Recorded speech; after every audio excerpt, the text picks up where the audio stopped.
externar nossos agradecimentos a todos que estão conosco nesses dias, desde quinta-feira, recebendo bom alimento espiritual, recebendo, podemos assim pensar, os conselhos da parte de Deus. O apóstolo Paulo diz que aos que estão em Tessalônica, vocês receberam não como palavra de homem, mas como palavra de Deus. Isso é muito importante para todos nós. Como aviso, como nós temos orado, a irmã Marília passou agora que a irmã Elda fez alguns exames, sangue, urina, e não saiu resultados ainda. Nós estamos orando e vamos continuar orando nessa intercessão. Nós temos a nossa irmã Senira, só para que os irmãos saibam, a irmã Senira mora em Enéas Marques. Ela tratou de um câncer e o câncer voltou agora. Nessa casa só ela confessa ter salva, só ela. E a gente sabe que qual grande luta é para uma pessoa, sozinha, em um lar onde só ela confessa ser salva. Então vamos lembrar desses períodos, tem outros, as primas do irmão Adenilson também, ele tem mencionado, e outras necessidades. Então nós vamos, em nossas orações, continuar em nossos lares, continuar na intercessão, lembrando esses irmãos. E nosso irmão Adolfo, mas as mulheres e o pequeno Estevam vão viajar. Dia 15 agora, Adolfo. A saída, o voo é o dia 17. Então, os irmãos sabem como está a Venezuela, as incertezas. E eu me lembro que Esdras pediu ao Senhor que, ao longo da jornada, pudesse guardar eles. E Deus pôde ouvir as orações daquele povo e os guardou até a chegada lá em Jerusalém. E nós podemos orar em favor desses irmãos, a ida, durante todo o percurso, e com certeza um país iminente de guerra, e iminente de uma guerra pode acontecer muitas coisas, né? Mas o nosso soberano Deus pode guardar os nossos irmãos. Nossos agradecimentos também a todos que diretamente e indiretamente participaram para a realização dessa conferência. Todos, não tem exceção. Todos contribuíram para o progresso e o andamento dessas reuniões que estão acontecendo aqui. Então, nós louvamos a Deus por cada gesto de participação, de cooperação. Nossos irmãos que vieram de fora, sempre tentando fazer alguma coisa, ajudando, colocando a mão, e espontaneamente. Nós somos imensamente gratos por isso. O Senhor Deus há de nos recompensar, há de dar em abundância, né? Para que esse ânimo que nós agora recebemos possa estar conosco, irmãos, nesse restante de 2025 e entrarmos em 2026. Muito bem. Se eu esquecer de alguma coisa, os irmãos podem nos lembrar. Hoje, à noite, toda a conferência nós fazemos a reunião no período da noite. Mas hoje, essa exceção, nós vamos terminar agora no período com o almoço. Tá? Aí, não haverá reunião hoje à noite. Então, os irmãos estão sabendo, sempre reunidos. Mas hoje vai haver a exceção de não reunirmos. Né? Então, dará para os irmãos que vão viajar para mais longe, né? Ter um período também de descanso. Reunião não cansa, eu sei que não cansa. Mas é um período em que nós precisamos renovar nossas forças também. Nós, o meu local aqui, os irmãos. Nós vamos cantar, irmãos. Eu pensei em 2 hinos. Nós vamos cantar um hino agora, para esse início. Eu vou até citar. Nós vamos cantar o 212. E no final nós vamos cantar com oração também, 98, leva tu contigo o nome. Desejando que o nosso Deus, que nos trouxe aqui, para estar conosco nesse dia, nos leve seguros até o fim. O irmão Jacques vai sair após a reunião. Ele falou que vai viajar para Rio Verde. E outros que vão se deslocar depois também. Então nós vamos cantar o 212 e depois, então, no finalzinho, vamos cantar o 98. Ao cantarmos esse cântico, o 212. Nós vamos então orar mais uma vez por uns irmãos. E o nosso irmão Cleidinei terá todo o tempo necessário para que ele possa usar aqui a plataforma e ministrar a nós o que o Senhor colocou no seu coração. As irmãs estão preparando o rosto, então está chovendo, estamos saindo para fora. Então vamos ouvir a boa palavra de Deus. Vamos Deus pode ir.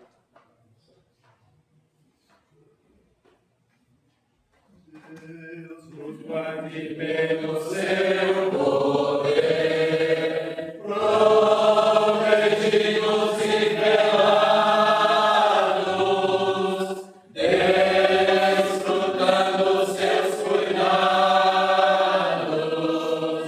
Deus nos guarde pelo seu poder, pelo seu poder e no seu amor, pelo seu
Queremos mais uma vez manifestar a nossa gratidão diante do Senhor por esses momentos que temos passado durante esses dias aqui, ouvindo a Tua palavra, aprendendo sobre ela e também em comunhão com os irmãos e principalmente com o Senhor. Nós queremos agradecer, pois sabemos que no meio deste mundo onde vivemos, vai de mal a pior, conforme sabemos que assim deve ser. Nós sabemos que são nesses momentos aqui onde nós encontramos refrigério, descanso para a nossa alma, ao ouvirmos a Tua palavra, ao ouvirmos nossos seus ensinos.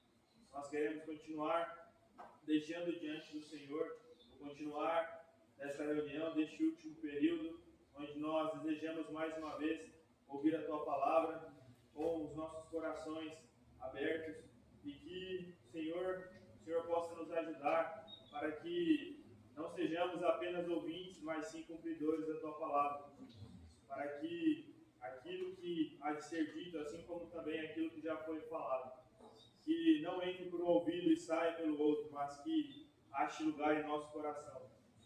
Nós queremos mais uma vez deixar diante do Senhor os irmãos que pretendem retornar para as suas localidades ainda hoje.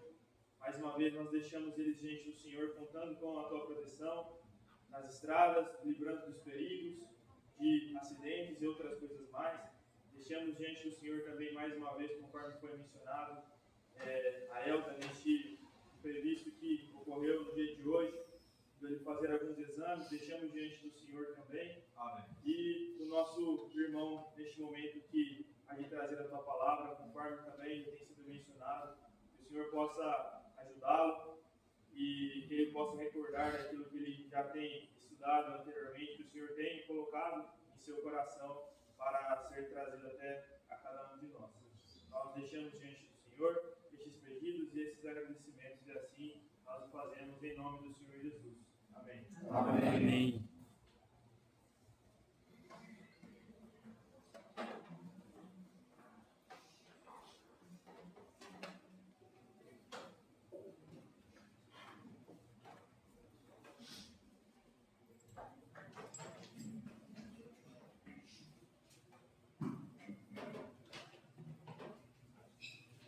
Gostaria de manifestar toda gratidão pelos dias que temos passado aqui com os irmãos, nossa apreciação, agradecer os irmãos aqui em Maringá por esta oportunidade que nos foi conferida e podemos estar aqui nesses dias. Agradecer também irmãos de outros lugares, vários que estiveram e muitos ainda estão aqui, o apreço pela comunhão, a acolhida que tivemos por parte dos irmãos, irmãs, e somos gratos realmente por esses privilégios, que nós temos como salvos aqui desta comunhão de uns para com os outros. Estamos realmente contentes com tudo que Deus nos tem dado até aqui. Então nós vamos mais uma vez abrir a palavra de Deus no livro de Juízes, no capítulo 6, a partir do versículo 1.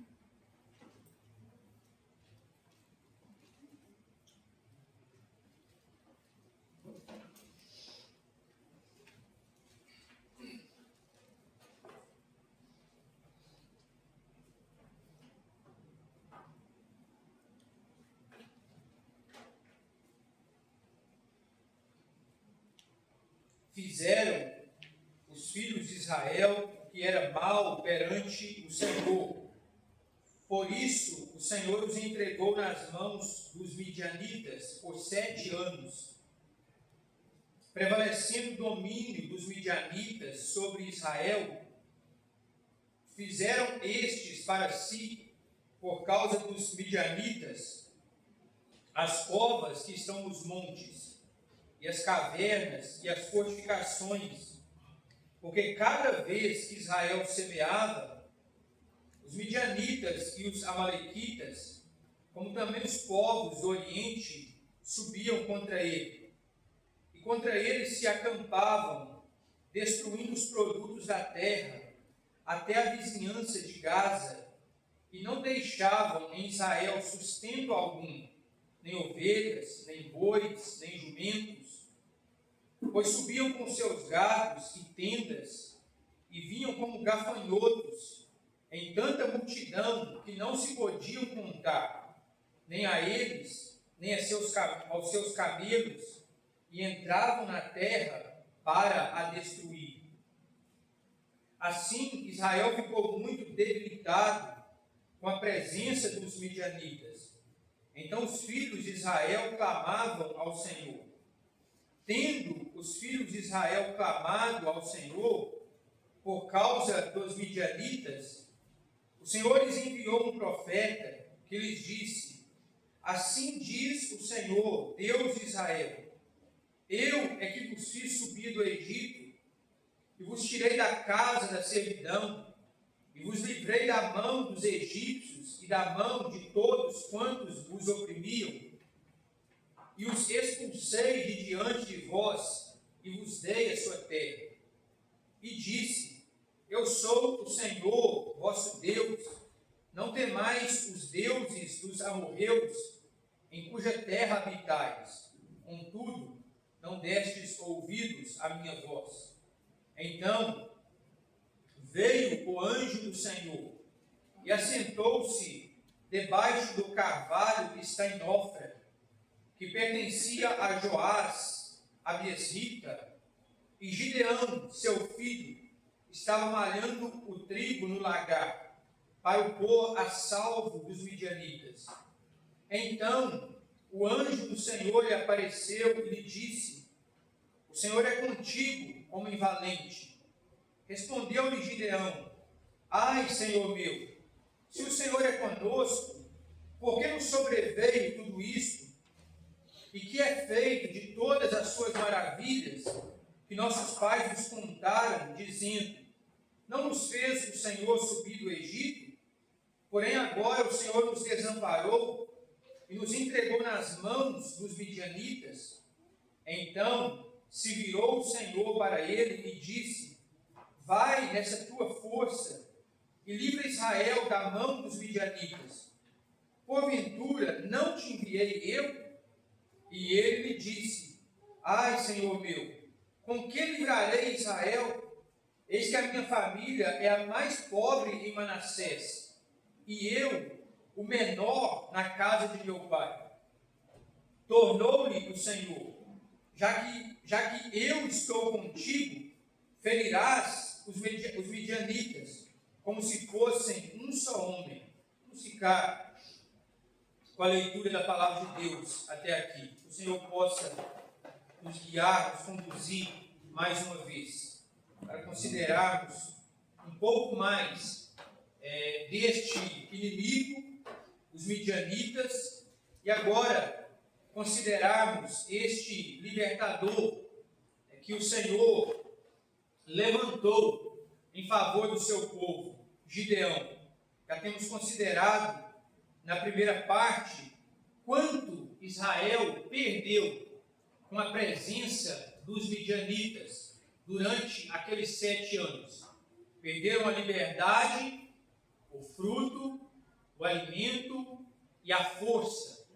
A palavra de Deus nos diz que os midianitas, com os amalequitas, subiam com seus gados e tendas e vinham em tanta multidão que não se podiam contar. E a palavra de Deus diz então que eles entravam na terra para a destruir. Esse era o propósito, o objetivo, a finalidade que aqueles povos tinham em mente. Entravam na terra para a destruir. E os nossos inimigos, a carne, Satanás, o mundo, a finalidade, o propósito é de fato causar promover destruição. Destruição no meio do povo de Deus.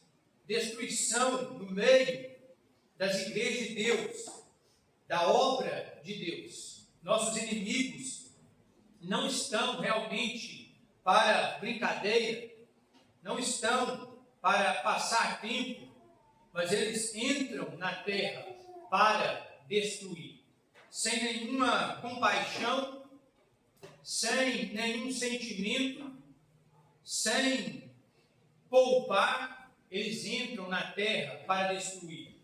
E assim nós temos Israel nessa situação, nesse contexto. Em meio a isso, a palavra de Deus nos diz que o Senhor lhes enviou um profeta. O Senhor lhes enviou um profeta. Não nos é revelado o nome deste profeta.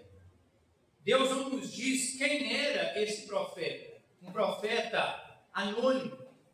O que importa aqui não é o profeta, não é o seu nome, mas a mensagem que ele carregava, a mensagem que ele trazia. A mensagem sempre é maior que o mensageiro. A mensagem sempre está acima do mensageiro. Nós vivemos dias de muita mídia, dias midiáticos, onde as pessoas querem ser conhecidas, onde as pessoas querem ser reconhecidas, querem ser notadas, querem adquirir fama, influência, e isso não apenas no mundo, no seu aspecto político, no seu aspecto social, mas também no mundo religioso, também no meio chamado cristão.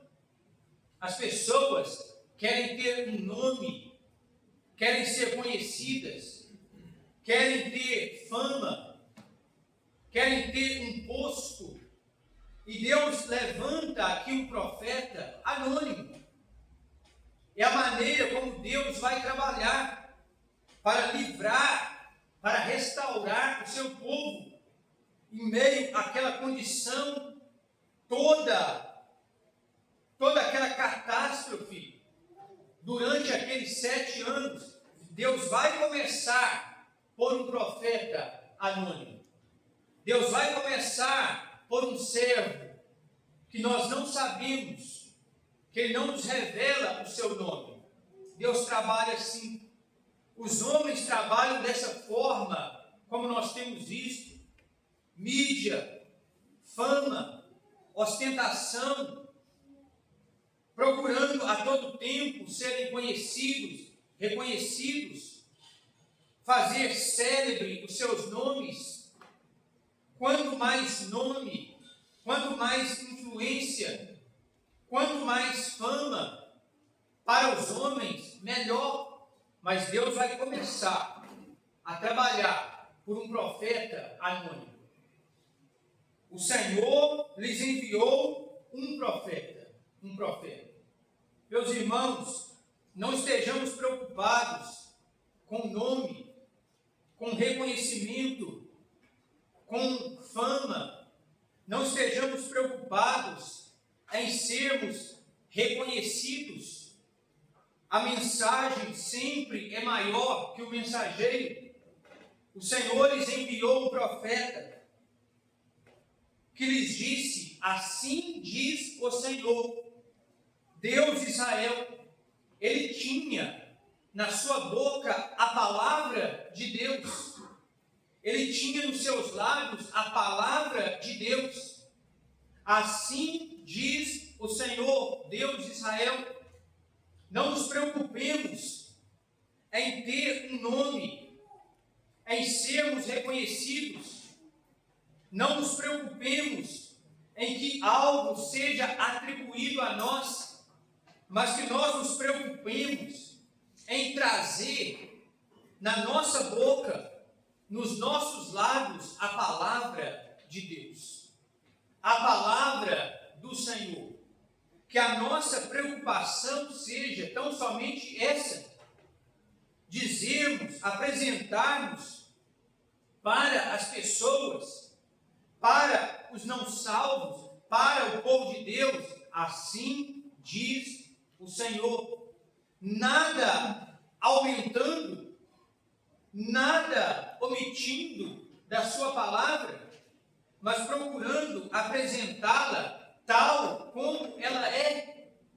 Assim diz o Senhor, Deus de Israel: eu é que vos fiz subir do Egito, e vos tirei da casa da servidão, e vos livrei da mão dos egípcios e de todos quantos vos oprimiam, e os expulsei de diante de vós, e vos dei a sua terra. Nos faz bem, irmãos, de vez em quando, nos lembrarmos, ou sermos lembrados, sermos exortados, de vez em quando, voltarmos o nosso coração, voltarmos a nossa memória ao lugar, à condição, à situação de onde nós fomos tirados, de onde nós fomos arrancados pelo poder do Evangelho. Lembrarmos essas palavras: eu é que vos fiz subir do Egito e vos tirei da casa da servidão. Quando nós estávamos lá, sem Deus no mundo, sem esperança, sem Cristo, alienados, quando nós estávamos lá, feitos marionetes nas mãos do inimigo, no curso deste mundo, como Paulo, escrevendo aos Efésios, ele diz: ele vos deu vida, vos vivificou, estando vós mortos em delitos, em ofensas e pecados, e que, por sinal, nesta manhã, se nós falamos com alguém aqui que ainda não é um salvo, que ainda não nasceu de novo, que ainda não se rendeu a Cristo em verdadeiro arrependimento, em verdadeira fé, confiando nele,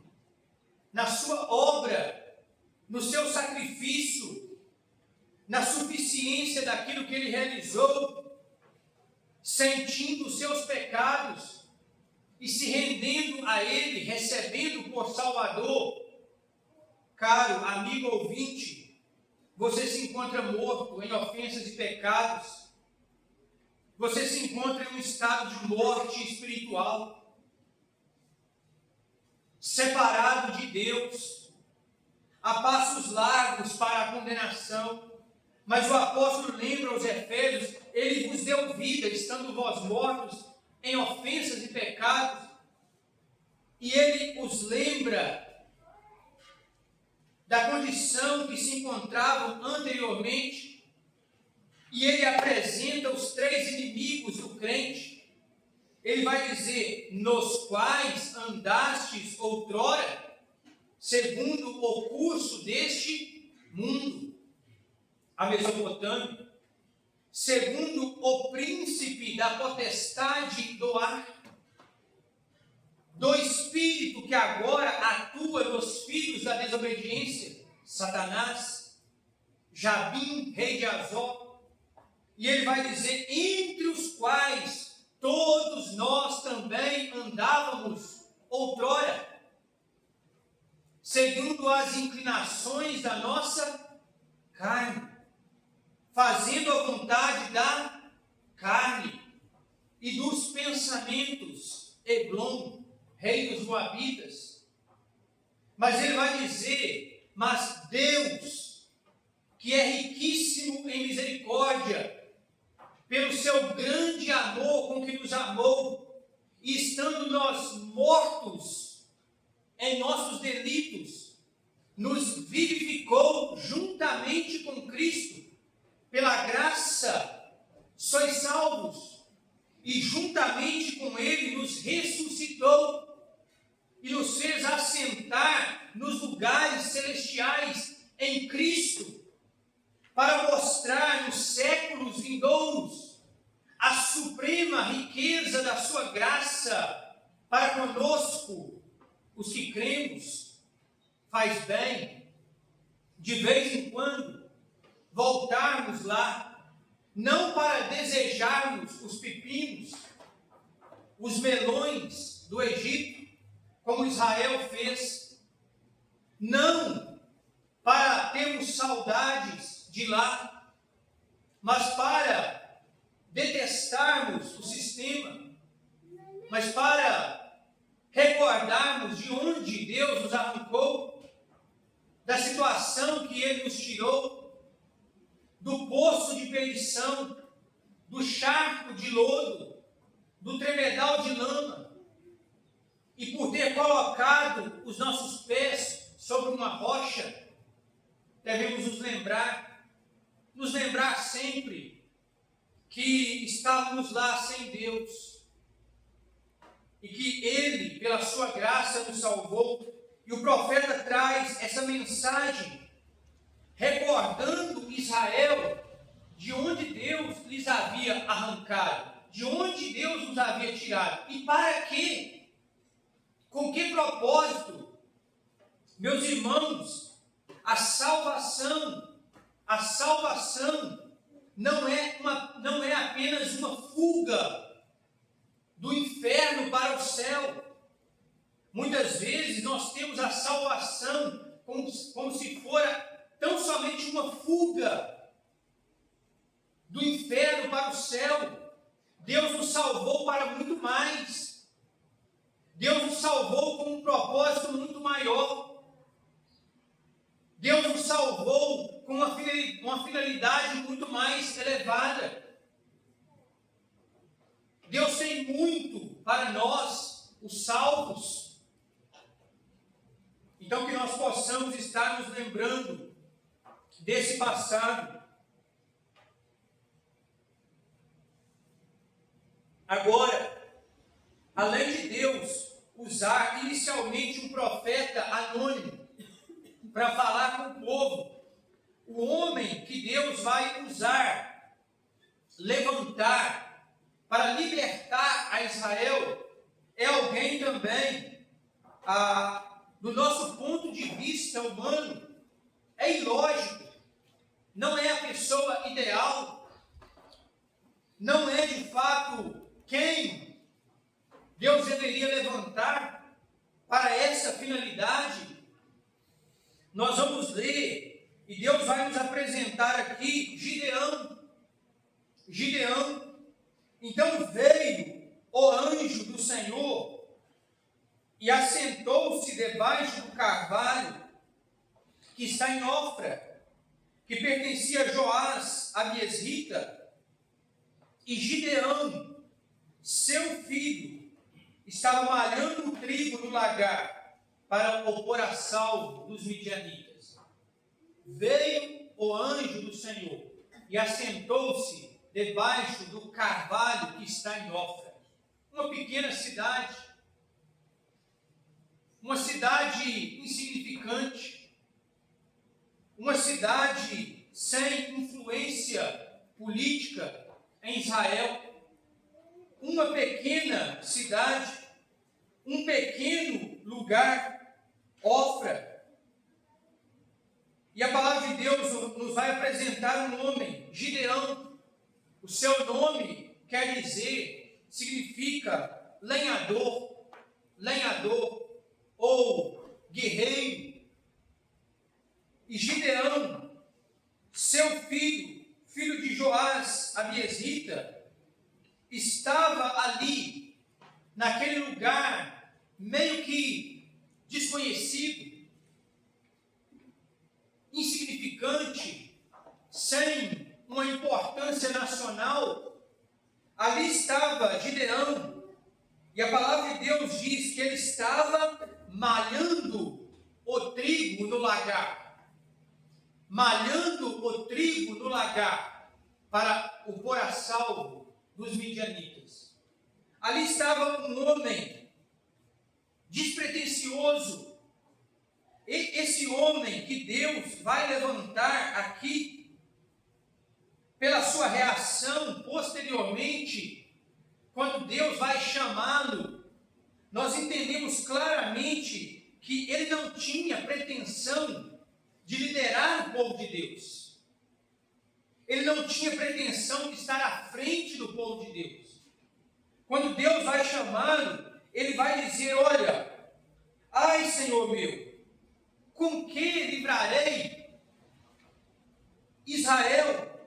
Eis que a minha família é a mais pobre em Manassés, e eu o menor da casa do meu pai, um homem que está em uma cidade de pouquíssima importância, um homem que a sua casa é a mais pobre da tribo, e ele é o menor da casa do seu pai.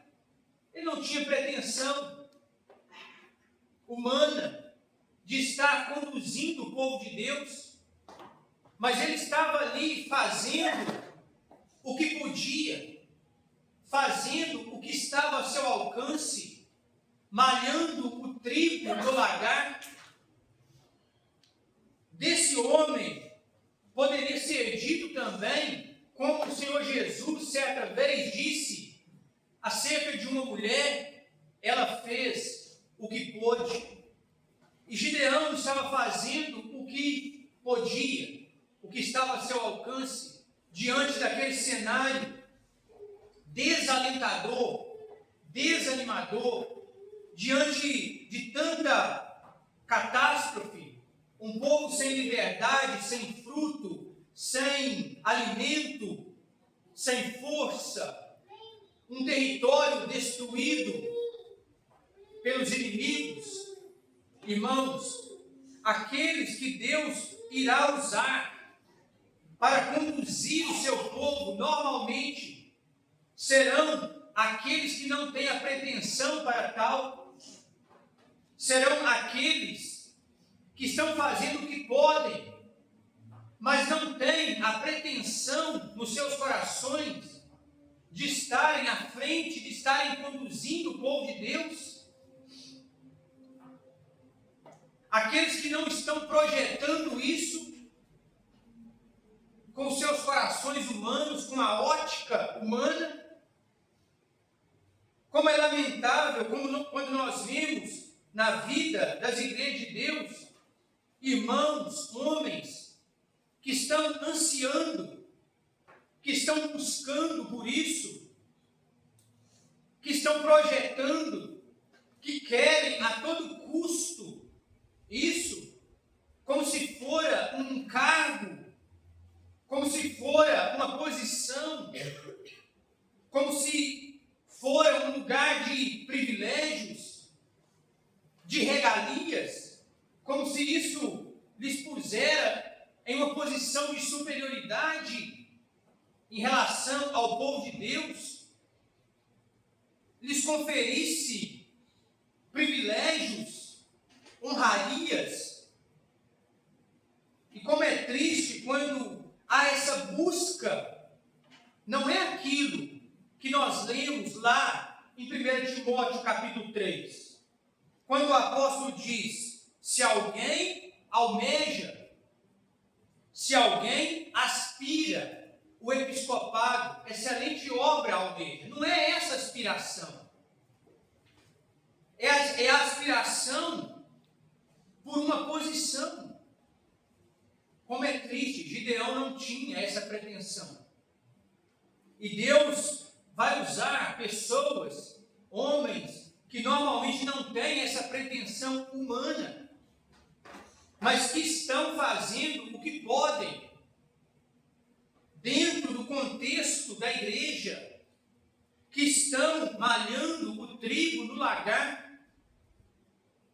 que estão se dedicando, se esforçando, mas que não se veem aptos, em condição, para estarem conduzindo o povo de Deus. E Gideão estava malhando o trigo no lagar, para o pôr a salvo dos midianitas. Nem tudo estava perdido. Nem tudo estava perdido. Sim, muito dano já havia ocorrido, muitas baixas, muitas percas, muito da liberdade, do fruto, do alimento, da força, mas nem tudo estava perdido. E Gideão sabia disso. E ele estava malhando trigo no lagar para o colocar, o pôr a salvo dos midianitas, para preservar, para manter, ainda que pouco, em meio a tantos danos, em meio a tanto que o inimigo já havia levado, que o inimigo já havia roubado, mas nem tudo estava perdido. E Gideão se coloca no lagar que era mais apropriado para malhar outros frutos, que era mais adequado para outra finalidade, mas faltava o alimento. E Gideão estava ali malhando trigo no lagar para poder guardar, para poder preservar um pouco, para que os midianitas não tomassem posse daquilo também. Gideão poderia pensar, olha, mas isso é tão pouco, comparado com tudo que os midianitas já levaram, que leve isso aqui também. Mas não, lá estava aquele dono. Irmãos, nem tudo está perdido, nem tudo está perdido. É verdade, sim, que muitas percas já aconteceram, muitas baixas, muitos prejuízos, muitos danos. É verdade, sim, que nós temos perdido muitas coisas. Muitas coisas. Os irmãos de mais tempo aqui podem se lembrar e podem comparar a sua época e essa época atual. E eles podem dizer como nós temos perdido, como antes, anos atrás, o povo de Deus estava mais unido, como o povo de Deus prezava mais por estar juntos, por ir e vir, por receberem uns aos outros dos seus lares. E os encontros não consistiam apenas em dias de reuniões. E os irmãos estavam sempre juntos, não apenas em dias de reuniões, confraternizando, tomando as suas refeições juntos, conversando, saindo, trabalhando juntos. E hoje, nós temos muitas vezes nos limitado a nos encontrarmos, irmãos, em apenas dias de reuniões. É muito pouco. Não é o suficiente. Não vai aquecer adequadamente o nosso coração. Estamos muitas vezes muito longe uns dos outros, como Neemias disse. Estamos longe uns dos outros. É um tempo muito curto para que nós possamos nos ajudar mutuamente, para que nós possamos compreender realmente a realidade uns dos outros, os desafios, as aflições, as tribulações. É um tempo muito pequeno para que nós possamos nos alegrar uns com os outros, mas está tudo tão corrido, são tantas atividades, que nós temos tido pouquíssimo tempo como povo de Deus Nós temos perdido muito. Mas nem tudo está perdido. Meu irmão, minha irmã, nem tudo está perdido. Nós devemos estar malhando trigo no lagar. Ainda resta-nos muitas coisas, valores, princípios, práticas, ocupações, que nós devemos estar malhando o trigo no lagar, para o pôr a salvo dos midianitas. Meu irmão, lá onde você se encontra, na sua localidade, comece, ou se você já está, continue malhando trigo no lagar, ainda que as condições sejam contrárias, ainda que você esteja só. Gideão não tinha muita gente com ele, e nem vai ter muita gente com ele. Quando esse homem vai libertar Israel, ele vai com 300 homens. Ele tinha inicialmente 32 mil homens com ele. E Deus diz para ele: é muito, é demais o povo que está contigo. E Gideão então apregoou aos ouvidos do povo: quem for tímido e medroso, volte. Voltaram 22 mil homens, ficaram 10 mil. E Deus diz: ainda é muito povo que está contigo. Em resumo, ficaram 300 homens com Gideão. Ele não tinha e nem veio a ter muita gente com ele.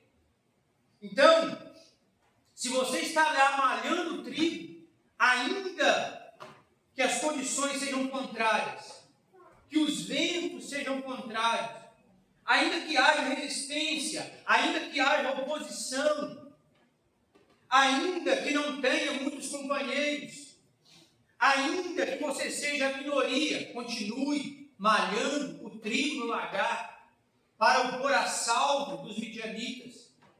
Gideão poderia entregar os pontos. Gideão poderia ter dito: olha, não resta mais nada a fazer, não há mais esperança, e ceder, entregar tudo para os midianitas. Mas ele não fez isso. E Deus efetuou um grande livramento. Continua malhando o trigo no lagar, na sua localidade. Se você não influenciar muitos, se você não levar muitos consigo, alguém será influenciado. Alguma pessoa, algum irmão, alguma família vai ser influenciado, vai ser ajudado, vai ser socorrido. E se você auxilia, ajuda, socorre a um irmão, a uma família, e pode ver esse resultado, já é um motivo de gozo, de satisfação. Continua malhando o trigo no lagar, com aquele pouquinho, continua lá. Estava ouvindo uma irmã falando da sua localidade, com um número bem reduzido de irmãos, com um número bem reduzido de crentes. Em outras palavras, aquela irmã estava dizendo, em outras palavras: mas nós estamos lá malhando o trigo no lagar, somos pouquinhos, estamos orando para que Deus nos envie alguém, mas estamos lá malhando o trigo no lagar. Seria mais fácil fechar as portas, seria mais fácil se unir ao sistema religioso, seria mais fácil se unir à multidão do sistema religioso. Afinal, lá também se fala o nome de Deus, também se tem uma Bíblia, seria muito mais fácil. Mas ela diz: nós estamos lá malhando trigo no lagar, mantendo o testemunho, mantendo aquela porta aberta. Continue malhando o trigo no lagar, que Deus vai recompensar, se não agora, na eternidade. Não nos importa, não estamos aqui para a aprovação do homem, para estar com a maioria, para seguirmos a multidão. Estamos aqui para fazer a vontade daquele que nos chamou, daquele que nos salvou, ainda que para isto precisemos muitas vezes estar malhando o trigo no lagar, para pôr a salvo dos midianitas. Irmão, jovem, talvez você possa pensar, irmão e irmã, que você não tem muita utilidade, que você não pode fazer muita coisa, não tem capacidade, não tem maturidade, e você talvez possa desanimar, mas continue malhando o trigo no lagar. Você vai influenciar outros jovens com o seu exemplo. Você vai ser motivação para outros jovens com o seu exemplo. Ânimo para outros que talvez não vai chegar ao seu conhecimento, mas será uma injeção de ânimo em outros, um exemplo a ser seguido. O apóstolo Paulo disse para Timóteo: ser o exemplo dos fiéis. Ninguém, Timóteo, ninguém despreze a tua mocidade. Seu padrão, o exemplo dos fiéis. Continue malhando o trigo no lagar, que você vai ajudar outros jovens, outros casais jovens. Então, irmãos, nem tudo está perdido. Há muito para que nós possamos ainda manter, preservar. Imagina se cada irmão, se cada família se dispusesse. Não pense, irmão, não pense, irmã, em fazer grandes coisas. Você não vai, eu não vou mudar o mundo. Nós não vamos mudar o curso deste mundo. Você consegue mudar o curso de um rio? Você consegue fazer assim com um rio? Você não consegue. Muito menos o curso deste mundo. Nós não vamos mudar este mundo. E nós não somos chamados para mudar o mundo. Então não pense em fazer grandes coisas, mas esteja malhando trigo no lagar. Você poderá estar ajudando uma família que está em dificuldade. Talvez um casal que está à beira do divórcio, um casal de crentes, e você poderá ajudá-lo, auxiliá-lo. Talvez um irmão que está à beira do precipício, talvez uma irmã, talvez alguém que está em grande abatimento, desânimo, fraqueza. Você poderá ajudar uma ovelha do Senhor. Continue malhando o trigo no lagar, pisando o trigo no lagar, para pôr a salvo dos midianitas, para preservar.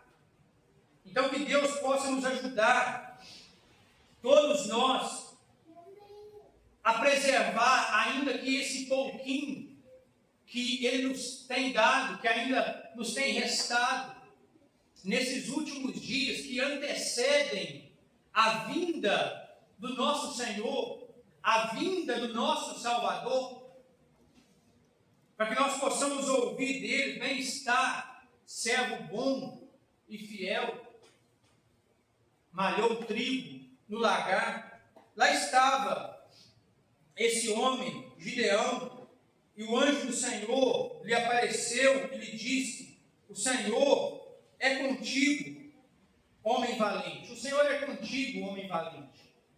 E Gideão então disse: ai, Senhor meu, se o Senhor é conosco,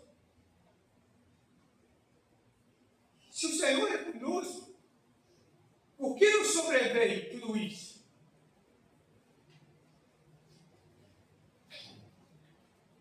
Porque nós estamos nessa condição.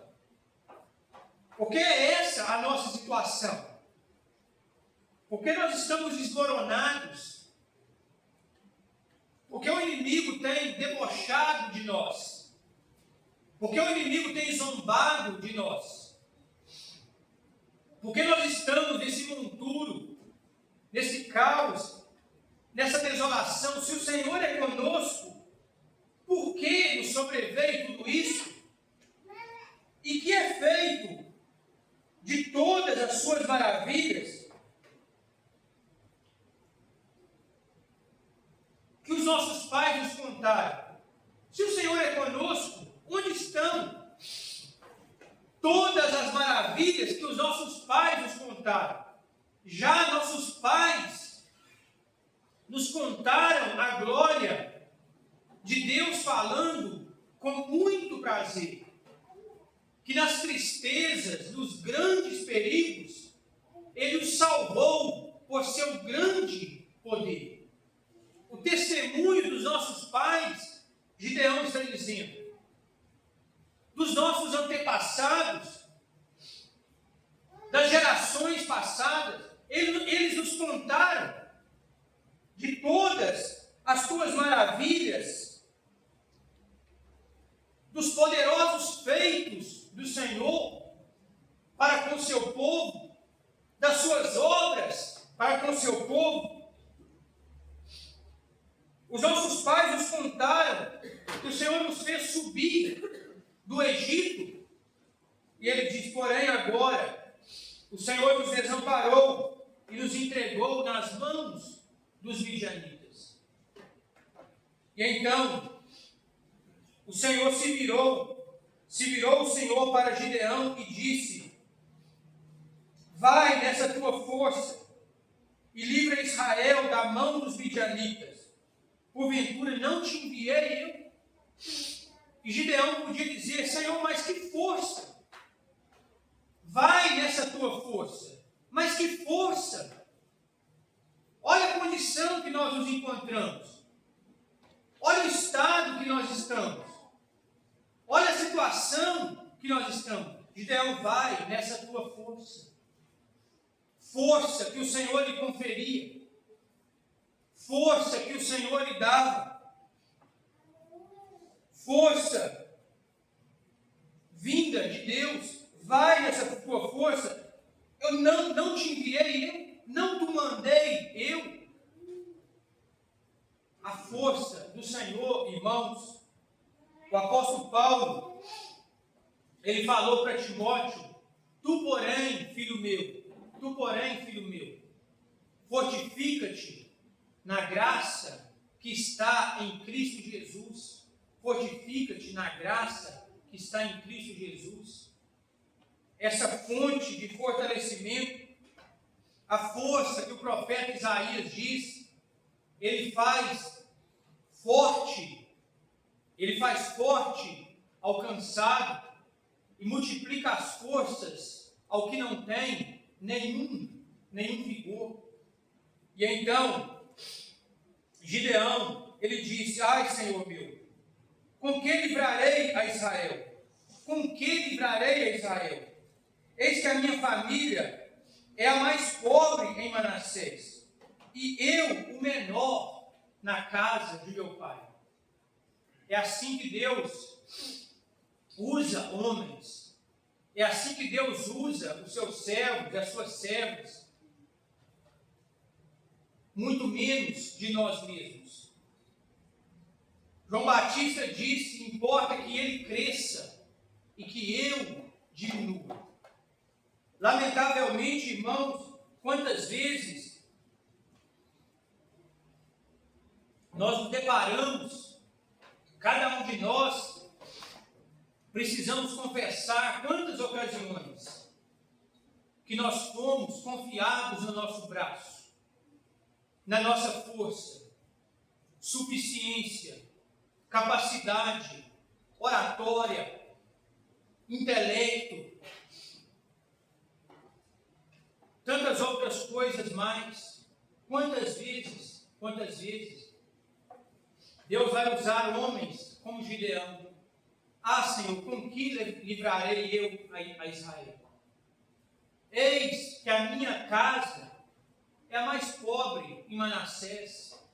Eu sou o menor da casa do meu pai. Homens, pessoas conscientes das suas limitações, fraquezas, impotência, debilidade, mas que estão confiadas na suficiência do Senhor. Irmãos, leiam a continuação. Esse juiz é um daqueles que a palavra de Deus mais dedica, mais é dedicado para falar desse juiz, de Gideão, e da maneira como ele foi usado por Deus, dos seus exércitos.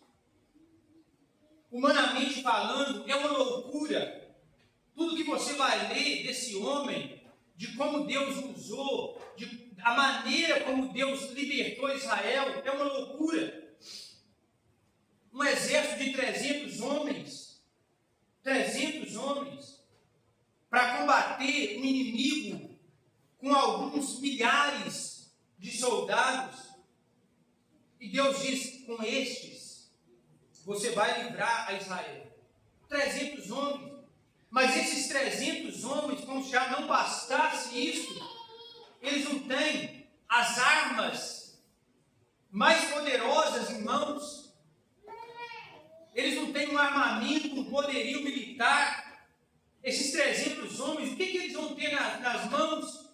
Cântaros e tochas. Cântaros e tochas. Para prevalecer contra o inimigo. Que loucura! E com esses 300 homens, nessa condição, Deus vai livrar a Israel. Deus vai operar um grande livramento em Israel. Então é tempo de nós reconhecermos toda a nossa limitação, toda a nossa fraqueza, toda a nossa impotência. Mas não é tempo de, por causa disso, de nos omitirmos, de nos escondermos, de usarmos isso por pretexto, de nos prostrarmos. Não. É tempo de unir as duas coisas. Reconhecer toda a nossa impotência, fraqueza, limitação, mas ao mesmo tempo sermos firmes, convictos, sermos intrépidos, como aqueles crentes dos primeiros dias. E agora, Senhor? E agora, Senhor? Eles disseram, olha para as suas ameaças. Olha para as suas ameaças. E concede a nós intrepidez. E concede a nós intrepidez. Para que nós façamos ouvir a voz do Evangelho. Para que nós proclamemos o Evangelho em alto e bom som. Então é tempo de reconhecimento, de limitação, de prostração, de dependência, mas é tempo também de ir avante. É tempo de confiarmos no Senhor. E é tempo de seguirmos exultantes. Ó, seguimos exultantes. Esse grande vencedor. Vamos sempre triunfantes, fortes no Senhor. No combate duro contra o mal. Nosso capitão é sem igual. Dá-nos sempre seu poder cabal. Esse grande vencedor. Que Deus, irmãos, possa nos ajudar. Amém. Amém.